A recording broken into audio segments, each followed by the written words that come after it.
Hello and welcome to CrossTalk, where all things are considered. I'm Peter Lavelle. Tongue-tied and stumbling. This is one description of American foreign policy in the Middle East today. Pick your country: Iraq, Afghanistan, Libya, Saudi Arabia, Israel, Egypt, Syria, Turkey, and even Iran. In each, Washington finds itself either the odd man out, leading alone, or leading from behind in a muddled pack. Is the U.S. simply out of touch, or is history in the region merely moving on?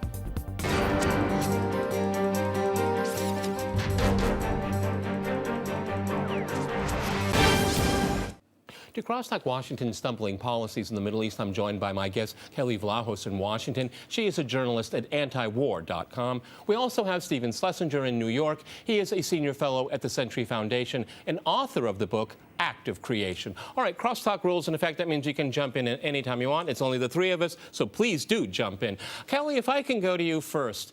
In Washington, it seems that there's no narrative right now in looking at Washington's and its Western allies, but its approach to what some people would call the greater Middle East, which of course includes Iran. I mean, I'm an avid reader of antiwar.com, and I just don't see any kind of narrative. I used in the introduction of this program the word stumbling, and that's what it appears to be, stumbling. Go ahead.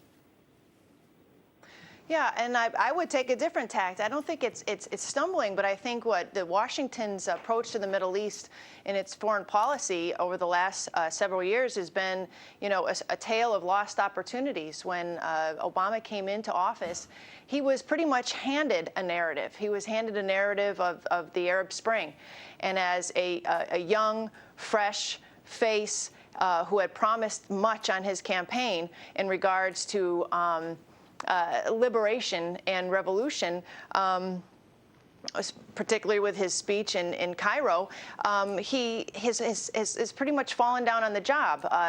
He had a chance to, you know, defend, advance the agendas of the revolutionary movements across the Middle East, and he decided basically to succumb to the elites in the Middle East, to the agendas, the competing agendas.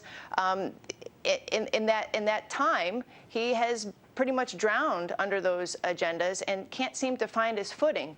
There is no coherent theme to his foreign policy, whether it be in the Middle East or in the broader global sphere. And I think that has caused some critical damage to the confidence that on both the domestic front and globally in America in terms of what its role is as a dominant power and as a leader. And without that coherent theme, without that coherent strategy, he comes off as a second guesser, a guy who doesn't follow through on his goals. And I think the time is running out for his administration to advance some sort of legacy where his foreign policy is concerned. You know, Stephen, I have to agree with Kelley here. I mean, I have the map of the Middle East in my head right now, and I was just going from country to country, and I'm thinking, you know, like Libya, Egypt, Israel, Saudi Arabia, of course, Syria is a little bit different. In Iraq, I mean, nobody in those countries particularly cares what the President of the United States says about anything these days. Most of them don't even seem like they want to even answer the phone. I mean, how did this happen? And I don't want to make this into an anti-Obama program, because I did say in the introduction, is this a historical process that's in front of us? It's uncontrollable. It's no one country can deal with this coherently, because it's impossible to deal with in a coherent way. Go ahead, Stephen. I'm trying to get a way out here, not just to say it's Obama's fault, because that's an easy thing to say. Go ahead. I don't think any American president could get a grip on what is happening totally on the Arab Spring consequences and developments. The fact is that you know, I certainly, there are problems that I have with the Obama foreign policy, particularly in the Middle East and elsewhere, but on the broad vision of what he promised in his campaign, his presidential campaign of 2008, he has fulfilled his promises. He has gotten our troops out of Iraq. He was starting to the withdrawal of our troops from Afghanistan. And in his second term, he has now asked his Secretary of State to start talks between Israel and Palestine, which was not something that happened for years, particularly under the Bush administration. and he has tried to. Yeah, but but Stephen, I'm sorry. He's been, Stephen, but Obama's been essentially humiliated when it comes to that issue. I mean, time and again, when an American official shows up in Tel Aviv, there's more settlements being built. I mean, it's really quite insulting, and it seems to be intentionally that way. And I even said I was going across all the countries. I mean, the Israelis don't particularly care what Obama has to say about anything. They're just waiting for him to leave. I think you're being a little unfair. I mean, the point of negotiations is perseverance. You can't expect a settlement the day after it begins. I mean, these talks have been going on for only a few months. Well, they've been going on since Oslo. They've been going on since Oslo. They've been going on since Oslo. Continuing the conflict? I mean, give me a break. Give me a break. Oslo was, what, 1993? Okay, it's been going on. Again, Kelley, if I can go to you. When we look at all of these countries here, the United States seems to... I don't understand your point. You would prefer just continuing what is going on without any negotiation, without any talks. No, and the United States is not a fair broker in this conflict. This conflict is not a fair broker. It's shown itself repeatedly not to be a fair broker. And that's my point here. If we look at the greater Middle East here, you have the United States with very different principles and interest, and they're colliding. Go ahead, Kelley, jump in. I have to agree with Stephen that, yeah, no one president can control the events, the evolving events in the Middle East right now. And I didn't mean to suggest that at all. I think as a journalist and as a consumer of news and current events, I think the problem that I see is that President Obama is not projecting the image of a strong and confident player on the global stage right now. That said, the diplomacy that seems to be coming from Washington, it appears to be just falling short of expectations of the United States as a superior negotiator, as a superior diplomatic player. We see what happened in Egypt. I'm going to go out on a limb here. I mean, after the Arab Spring, after the resignation, the forced resignation of Mubarak and the jailing of Mubarak and the election of Morsi and the Brotherhood Party, there was a space there where the United States could have played a critical role in maybe helping, guiding, just assuring Morsi on a path that would have maybe brought some advancement, some jobs, economic development. I don't know. I am not the diplomat here, but it seemed as though that in that period of time, the United States faltered in its diplomacy. There were so many competing interests, and I think that the Obama administration often falls victim to all of the competing voices on the stage, that he doesn't make a strong path ahead. He doesn't project that strength as a leader that's going to do the right thing. And I think in that space, well, first of all, I think that the opportunities were lost. Okay. And that's just one piece of it, one piece of where he's falling down. Okay, they don't like the U.S. coming in and telling them how they should conduct their affairs. I understand that. But in any case, on the Morsi thing, they did try to put pressure on him to create a coalition government, bring in the opposition. He refused to do that. There's not much more that the U.S. could have done. As it is right now, we've suspended some of our military aid, but it's had really very little impact on Egypt. I think the more crucial issue is Iran. Now, in Iran, the U.S. is trying to start talks with the Iranian government, and yet it's getting clobbered in the Middle East by the Saudis who don't want us to do it, by the Israelis who don't want us to do it. Very good friends. Good friends of the United Congress, States. Which refuse. Congress itself that doesn't want us to do it. Here he's trying to do a good thing for the world, for bring peace of immediate nature to the Middle East, and he's getting, killed from all sides. I mean, you can't win in these situations, but you've got to believe in what you want to do, and you want to bring some sort of settlement of both in Syria and in Iran and Israel and Palestine.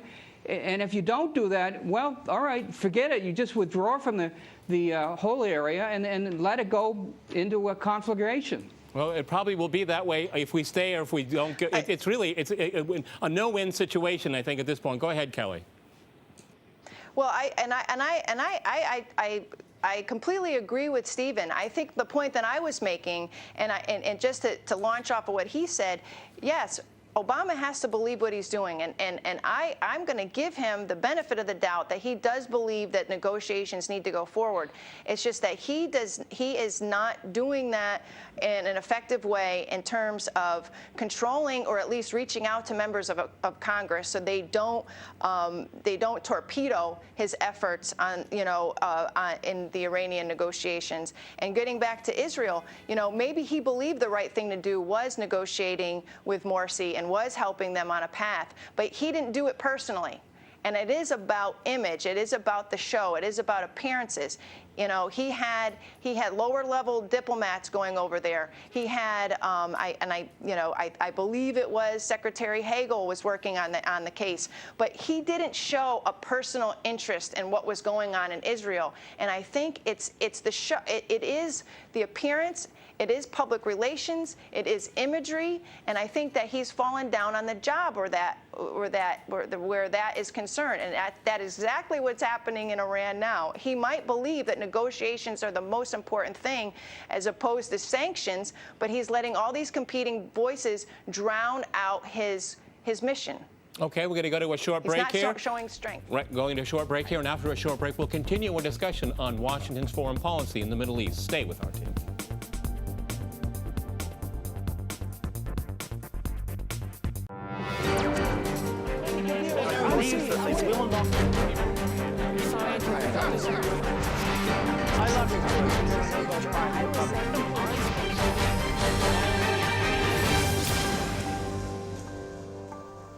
Welcome back to CrossTalk, where all things are considered. I'm Peter Lavelle. To remind you, we're discussing Washington's foreign policy in the Middle East.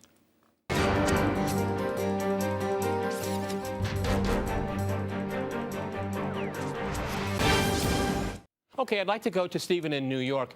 Stephen, in the first part of the program, we were talking about the lack of a narrative coming out of Washington when it comes to the Middle East. What narrative should it be to be effective? Because it seems very ineffective at this point. Well, he gave a speech in Egypt in 3 or 4 years, in his first year of his term, in which he talked about the need for democracy in the Middle East. I mean, that was his narrative, and it's a narrative which is traditional to American presidents. It goes back to the founding of our country.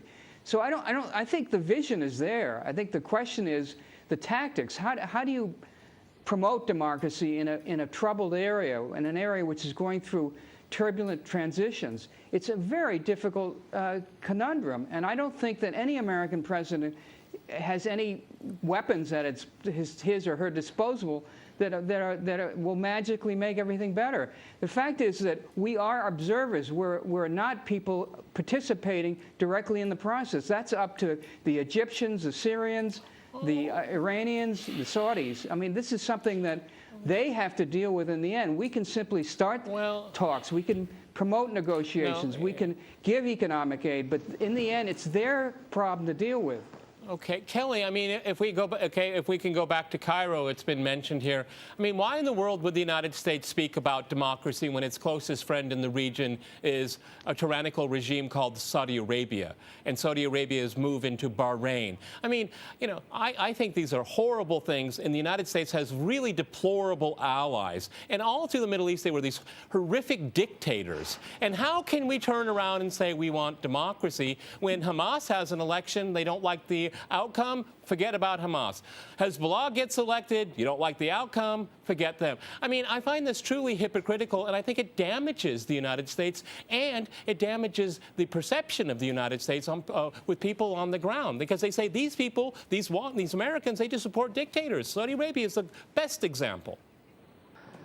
Well, yeah, no, I mean, it is the conundrum of the president. He did inherit this. I mean, unfortunately, he he did, cast the first stone, and he said in Cairo that he was going to advance this new vision of democracy, and he was going to support these democracy movements. Unfortunately, it got very complicated, in which he was facing a host of allies in the Middle East, the elites, the monarchies, who were counting on him also to stop these rebellions. And so what did he do? He did nothing, unfortunately. And I don't know what the answer is, but I mean, if you take one example, you mentioned Bahrain. Maybe he should have took a risk there. Maybe he should have took a risk and sided with the democracy movement in Bahrain and said to the allies, listen, we're going to do what's right here. Okay? I mean, we have enormous investments over there. I think that we would have been able to leverage very well when it came to supporting the democracy movement, supporting and following through with a vision that had been cast in Cairo. We could have leveraged, and we didn't. He did not take any risks, and I think that people across the world would have more appreciation and confidence in Washington if they saw that we were taking some risks in favor of doing the right thing, and that is supporting freedom and democracy, just like we said we were going to do. It's about follow through. And unfortunately, when you look at Iraq and you look at Afghanistan, yes, we're leaving those places. We left Iraq. We're leaving Afghanistan. But where was the follow through? Where is the diplomacy in Iraq to make sure that that's a better place for people to live? And we know it's not going to happen in Afghanistan. And people see this all over the world, and they're lacking confidence in America right now because of it. Okay, Stephen, you want to jump in New York? Go ahead. I would disagree with the proposition that somehow Obama is responsible for what's happened in Iraq. Obama opposed the war in Iraq. He wanted to commit our troops to Afghanistan, where the Al-Qaeda came from originally. And had we not gone into Iraq, we would have focused on Afghanistan and might have quashed the rebellion there, or the Taliban, much more quickly and efficiently, and help rebuild that country. Anyway, we're talking about the past. The present is what, obviously, that Obama has inherited.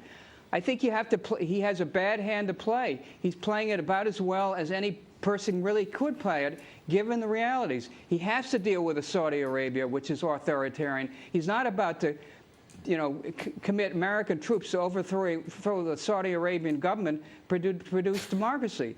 I mean, first of all, well, why not? They did it in Iraq and in Afghanistan. Why not? Okay, I mean, geez. I mean, democracy. Because Iraq turned out to be a disaster. You think that's the kind of example that Americans will support? Give me a break. No, Stephen, the war was illegal. It never should have happened in the first place. Okay, but I have to tend to agree with Kelley that you don't want to blame Obama for the war, but we're leaving a broken country, a failed state. Okay, we can look at Libya, another failed state. Okay, and that's exactly why we shouldn't have done it. Yeah, you're right. Okay, well, finally we have agreement here. Kelley, Peter, go ahead, Kelley. Go ahead. Well, and I don't want to suggest that the way that we resolve these things is to send troops and occupy other countries.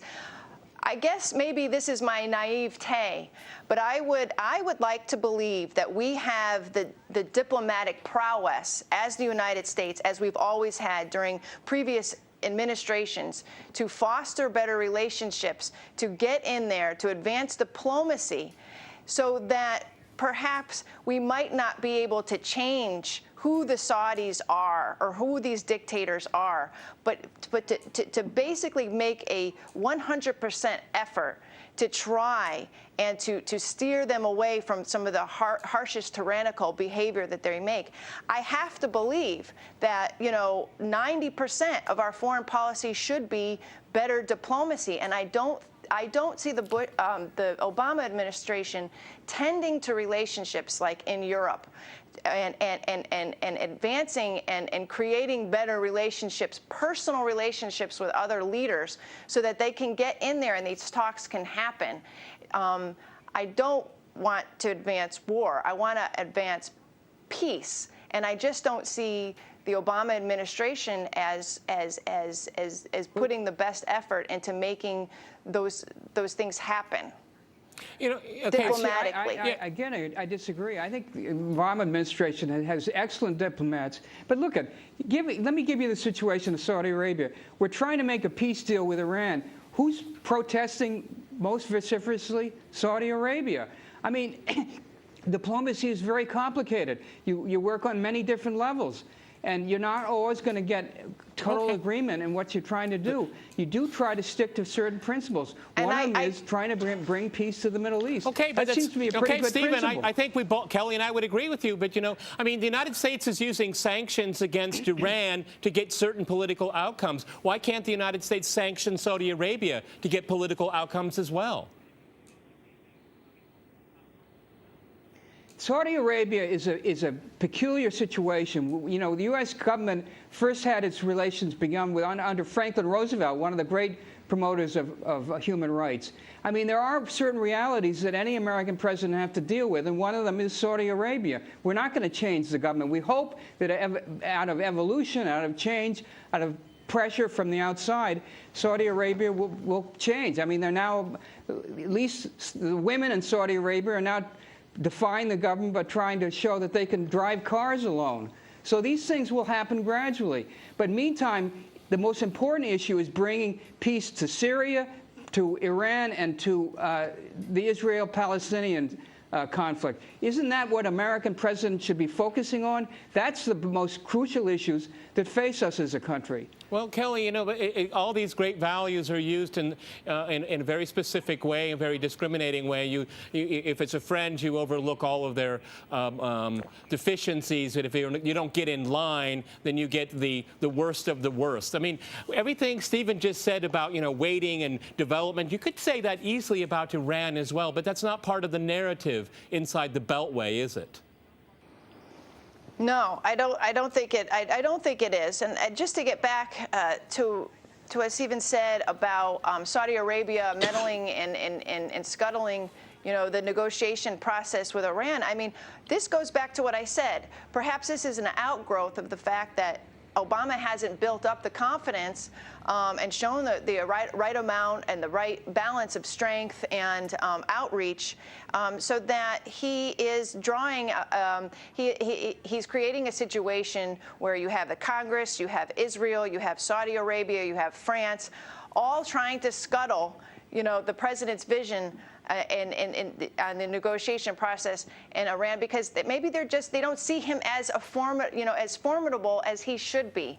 I mean, I realize you don't want to make this an anti-Obama program, but I think it all goes back to how he presents himself, and I think that he hasn't shown his formidable side, where these players, whether it be Israel or Saudi Arabia, France, or the Congress, are afraid not to go after him publicly or go after his vision publicly. And I think you're seeing the outgrowth. I mean, look what happened in Syria. Look at what's happening, what happened in Libya. They'll follow through there. In Afghanistan. The pivot in China. We were supposed to have a pivot to South Asia. We were supposed to start a whole new era of trade and military influence there. And what does Obama do? He cancels a major trip to the summit there, a major summit there. And what happens? China fills in the void. And everyone out in Asia right now is scratching their heads saying, well, what happened to this pivot? What happened to this new attention? All righty. I hope we gave our viewers different visions of American foreign policy in the Middle East, and I'm quite satisfied with that. Many thanks to my guests in Washington and in New York. And thanks to our viewers for watching us here at RT. See you next time, and remember, CrossTalk rules.